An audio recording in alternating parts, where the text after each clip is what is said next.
గంజాయి రాష్ట్రంలో ఎట్టుందండి ఒకప్పుడు, ఇప్పుడు కంట్రోల్ అయిందా లేదా, ఇంకా పూర్తిగా అయిందని నేను చెప్పను. నేను అప్పుడు ఎలక్షన్ అప్పుడు కూడా చెప్పాను, గంజాయి అనేది అడిక్షన్. ఒకసారి అడిక్షన్ అయినాక వాడు మానలేడు, ఆ పరిస్థితిలో ఉంటారు.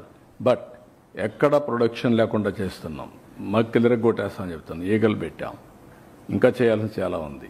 గంజాయి కానీ అదే మన డ్రగ్స్ కానీ ఇప్పుడు ఏంటంటే ఎక్కడన్నా పోతే ఎంత బాధేస్తుందంటే, 3 ఏళ్ళ అమ్మాయి పైన రేప్ చేస్తారా? అరే హ్యూమన్ బీయింగ్, నీ మైండ్ అంత ఖరాబ్ అయినాక నీ మైండ్ ఎట్ట బాగు చేస్తామండి నేను అడుగుతున్నా. ఒక మనిషి యొక్క మైండ్ ఇంత ఖరాబ్ అయిపోతే, వాడు ఉన్మాది మారిగా తయారైపోతే, ఈ ఉన్మాదులతో సమాజానికి ఎవరికి రక్షణ? మీ పిల్లలకు రక్షణ? లేదంటే మీ ఇంట్లో మీ మిస్సెస్ రక్షణ ఉంటుందా? ఆడబిడ్డ బయట వస్తుందా?